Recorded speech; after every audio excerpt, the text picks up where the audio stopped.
Finalmente è arrivata la vittoria, quella vittoria che serviva per dare una scossa al campionato, quei 3 punti che erano necessari per riuscire ad allontanarsi dalla coda. Non bastava pareggiare, però attraverso il gioco si poteva arrivare anche a questo successo. Ed è capitato quest'oggi, peraltro in una partita che non è stata neanche la più bella giocata nell'ultimo mese, ma una partita molto pratica, dove il Cagliari è stato capace soprattutto di attaccare il pallone, di ridurre gli spazi al Torino, di dargli fastidio per l'intera gara. Un Torino che finché non abbiamo dato profondità al gioco ha approfittato del grande valore del centrocampo e ha schiacciato il Cagliari per lunghi tratti, anche se la squadra rossoblù è sempre stata capace di pungere e di ottenere delle occasioni gol che non hanno permesso al Torino di dover essere del tutto tranquillo nel momento in cui poteva andare alla caccia del risultato. Per 2 volte in vantaggio la squadra cagliaritana, la prima volta sull'intuizione di Dalbert, lestissimo a battere una rimessa con le mani a favore di Grassi, abilissimo a sua volta a cercare lo spazio alla sua destra per l'inserimento di Bellanova che non ha fallito e ha portato la squadra rossoblù in vantaggio. Le parate di Cragno hanno tenuto in gara la squadra cagliaritana e Cragno è stato uno dei personaggi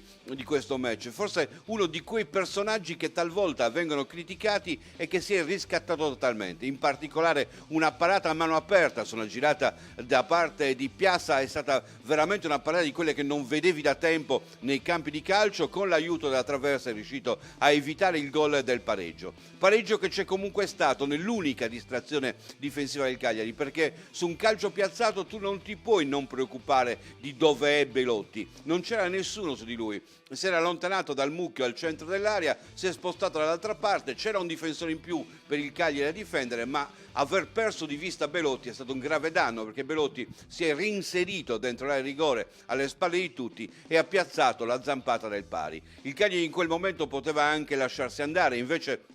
è stato molto abile a evitare di tracollare, ha continuato a giocare con grande aggressività sul portatore di palla del Torino e soprattutto c'è stata poi la mossa vincente. La mossa vincente è stato l'ingresso in campo del Comancero, di Pavoletti che era l'unico che ti poteva dare profondità, che ti poteva scrollare di dosso il Torino attraverso i lanci lunghi, attraverso le sponde, attraverso le punizioni da conquistare, visto proprio che il centrocampo del Cagliari perdeva il confronto con quello del Torino. Eccezione fatta per Grassi, ma Marin ha faticato tantissimo e Deiola si è prodigato, ma chiaramente soprattutto nella distruzione del gioco. È proprio Deiola che è stato colui che si è riscattato anche rispetto a un'occasione che aveva fallito nel corso del primo tempo sulla sponda di Pavoletti, abilissimo a capire che quella era la soluzione per quel tipo di azione. Un lancio lungo, sponda di Pavoletti ad appoggiare per Deiola che ha spostato il pallone sul sinistro, rasoiata con il piede sinistro verso il palo alla sinistra di Milinkovic-Savic, precisissimo